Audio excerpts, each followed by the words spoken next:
नमस्कार, भारत लाइव देख रहे हैं आप। एक बार फिर से हमारी जो खबर थी वो मुहर लग चुकी है। उस खबर पे आपने देखा, नीतीश कुमार ने 7वीं बार मुख्यमंत्री पद का जो शपथ है वो ले लिया। तारकिशोर प्रसाद और रेणु देवी को जो बाजू वाली सीट है उसमें बिठाया गया। मतलब ये सांकेतिक एक तरीका है, क्योंकि कोई संवैधानिक पद तो है नहीं डिप्टी सीएम का। तो ये लोग जो लिया है शपथ, इन्हीं लोगों में से कोई या दोनों डिप्टी सीएम होंगे।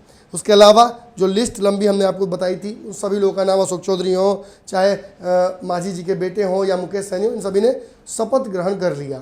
लेकिन एक चेहरा, बहुत जाना पहचाना चेहरा इस पूरे मंच पर कहीं नहीं दिखा। हम जो विशेष अतिथि थे उसमें भी खोजने का हमने प्रयास किया। हो सकता है हमारे कैमरे में कोई कमी हो या हम नहीं खोज पाए हो, लेकिन सुशील मोदी हमें कहीं नहीं दिखे। हालांकि जैसे ही ये कार्यक्रम खत्म हुआ शपथ ग्रहण का, सुशील मोदी अपने चिर परिचित अंदाज में नीतीश कुमार के बाजू वाली सीट पर नजर आए, चलती हुई, जो चलते हुए एक साथ एक जगह नजर आए। लेकिन एक बात स्पष्ट था, सुशील मोदी की तरफ ना तो प्रेस की बहुत दिलचस्पी थी और ना ही कार्यकर्ता जो वहाँ मौजूद थे उनका बहुत ज़्यादा कौतूहल उत्साह उनके प्रति दिखा। धीरे धीरे नीतीश कुमार से जब भीड़ बढ़ी तो वो अलग होते गए और अंततः नीतीश कुमार को घेर कर खड़े होने वाले लोगों की संख्या बहुत ज़्यादा हो गई और सुशील मोदी अकेले से हो गए। बाद में फिर अपनी गाड़ी में बैठकर वो वहाँ से वो निकल जाते हैं। इस बीच जो नए मंत्री बने हैं उन सभी लोगों को प्रेस और बाकी लोग घेर लेते हैं, यानी सुशील मोदी को बहुत ज़्यादा तवज्जो नहीं दिया जा रहा है। स्पष्ट बात है, सुशील मोदी बयान नहीं देंगे, शुरू से ही वो बयान नहीं देते आए हैं। उन्हें अपनी जो पद है, अपनी जो राजनीतिक सूझबूझ है, उस पर बहुत ज़्यादा भरोसा है। बिहार में पत्रकारों का एक बड़ा हिस्सा है जो सुशील मोदी के पद चले जाने से काफ़ी खुश है।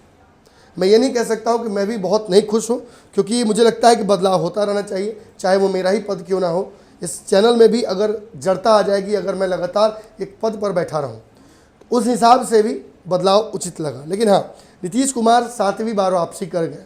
नीतीश कुमार में ज़रूर कुछ ऐसा होगा जो अब अद्भुत प्रतिभा, जिसको देखकर भाजपा ने उन्हें मौका दिया है। या हो सकता है कि जो कल हमने आपको रात रात में बताई है कि भाजपा कोई लंबी स्ट्रैटेजी कर रही है जिसके तहत वो गेम खेल रही है और आगे चल के नीतीश कुमार को उसका खामियाजा भुगतना पड़ सकता है। लेकिन वो तो होगा, आगे होगा। ये भी एक एनालिसिस है, एक प्रिडिक्शन है जो आगे चल के हो सकता है। लेकिन वर्तमान में एक बड़ी बात ज़रूर है, पूरे जो कार्यक्रम था इसके दौरान सुशील मोदी कहाँ थे, सुशील मोदी क्या कर रहे थे। अमित शाह से सुशील मोदी की मुलाकात हुई, उसके बाद वो कहाँ गायब हो गए। सारे जो दिग्गज नेता हैं उनसे अपनी दूरी क्यों बना रखा था सुशील मोदी। और बार बार जो अलग अलग नेता हैं इस पार्टी के, वो सुशील मोदी को क्यों बार बार सांत्वना दे रहे हैं। सांत्वना तो दे रहे हैं, लेकिन चुटीले अंदाज में क्यों दे रहे हैं, जरा सुनिए पहले। सबसे पहले कि सुशील मोदी ने इस पूरी घटना पर, जो नीतीश कुमार का पुनः चयन हुआ है, उस पर क्या प्रतिक्रिया दी है, कैसे चुप्पी तोड़ी है, क्या कहा है। वो लिखते हैं अपने फेसबुक पेज पर, श्री नीतीश कुमार जी के 7वीं बार बिहार के मुख्यमंत्री पद की शपथ लेने पर हार्दिक बधाई। आपके नेतृत्व में बिहार आगे बढ़ेगा। श्री नरेंद्र मोदी का सहयोग बिहार को हमेशा मिलता रहेगा। मतलब ये इस बात का दावा कर रहे हैं। फिर मैं वही कहूँगा कि मेरी बातों को समझने की कोशिश कीजिए। कोई बोलता है उसकी बातों को समझने की कोशिश कीजिए, जो उन्होंने लिखा है उसके संदर्भ को समझने का प्रयास कीजिए, अंदर क्या भाव छुपा उसको समझने का प्रयास कीजिए। एक तरफ बिल्कुल वेदना छुपी हुई है कि 7वीं बार आप बन रहे हैं, मैं आपके साथ नहीं हूँ, आपको बधाई, आपके नेतृत्व में बिहार आगे बढ़ेगा, ऐसा उम्मीद वो जता रहे हैं। लेकिन साथ में एक बहुत बड़ा रीइंफोर्समेंट जो कहा जा सकता है वो दे रहे हैं, विश्वास दिखला रहे हैं कि आपको नरेंद्र मोदी का सहयोग हमेशा मिलता रहेगा। ऑब्वियसली नरेंद्र मोदी भी ये बात बोलते आए हैं कि डबल इंजन सरकार चाहिए। डबल इंजन सरकार मिल चुकी है, पुनः मिल चुकी है, और ऐसे में ये बात रिपीट करना कि आपको सहयोग मिलता रहेगा, ये थोड़ा अखरता है। ये लगता है कि अननेसेसरी है। अब ये बातें बार बार कहना उचित नहीं है कि सुशील मोदी उप मुख्यमंत्री नहीं बनेंगे। अब उनसे कल जाकर कोई पत्रकार पूछ दे कि आप उप मुख्यमंत्री नहीं बनेंगे, तो ये उचित नहीं होगा। उसी तरह से ये कहना उचित नहीं होगा कि नरेंद्र मोदी की जो सहायता है वो नीतीश कुमार को मिलती रहेगी। चलिए ये तस्वीर जरा देखिए। पटना के गर्दनीबाग ठाकुरबाड़ी में भगवान चित्रगुप्त की पूजा आराधना करते हुए, ये कौन है? सुशील मोदी जी। सुशील मोदी जी बहुत ज़्यादा इन कार्यक्रमों में जाते नहीं थे, अब समय बहुत ज़्यादा है तो इन कार्यक्रमों में भी जा सकते हैं। अगर आपके भी बच्चे का छठी मुंडन है तो आप कार्ड दे सकते हैं, हो सकता है वो पहुंच जाए। लेकिन ये जो तस्वीर है ये बहुत दिनों बाद देखने को मिली है। सुशील कुमार मोदी जो है वो आम जनता के बीच मौजूद है और ये कब पोस्ट हुआ है, अब कितने बजे घटना घटी ये तो नहीं पता, लेकिन जिस दौरान नीतीश कुमार अभी से 1 घंटे पहले जिस दौरान नीतीश कुमार शपथ ले रहे थे, उनके आसपास के लोग शपथ ले रहे थे, उस दौरान चित्रगुप्त की पूजा कर रहे थे सुशील कुमार मोदी, यानी ये मौजूद नहीं थे। मेरी बात सत्यापित हो गई। आगे बढ़ते हैं। इन्होंने बधाई जरूर दिया है, अभी से आधे घंटे पहले जब सब कुछ खबरें चलने लगी मीडिया पर, हमने भी चला दिया, तो इन्होंने बधाई का एक सीरीज़ दिया है। श्री मुकेश सहनी एवं संतोष मांझी को बिहार मंत्रिपरिषद के सदस्य के रूप में शपथ लेने पर हार्दिक बधाई। श्री तारकिशोर प्रसाद, श्री रेणु देवी, श्री मंगल पांडे, श्री रमेंद्र प्रताप सिंह, श्री रामप्रीत पासवान, श्री जीवेश मिश्र एवं रामसूरत राय के नीतीश कुमार के नेतृत्व वाली एनडीए सरकार में मंत्री पद की शपथ लेते हैं, बहुत बहुत बधाई। इसके बाद उन्होंने लिखा श्री विजेंद्र प्रसाद यादव, श्री विजय कुमार चौधरी, श्री अशोक चौधरी, श्री मेवालाल चौधरी और श्रीमती शीला मंडल के नीतीश कुमार के नेतृत्व वाली एनडीए सरकार में मंत्री पद की शपथ लेने पर बहुत बहुत बधाई। यानी जो बधाइयों की फुलझड़ी है वो सुशील मोदी अपने आंगन में फोड़ना शुरू कर चुके हैं। इसको हमने भी आप तक पहुंचा दिया है, लेकिन सवाल मेरा वही है, सुशील मोदी के साथ आखिर भाजपा करेगी क्या, और सुशील मोदी ही क्यों?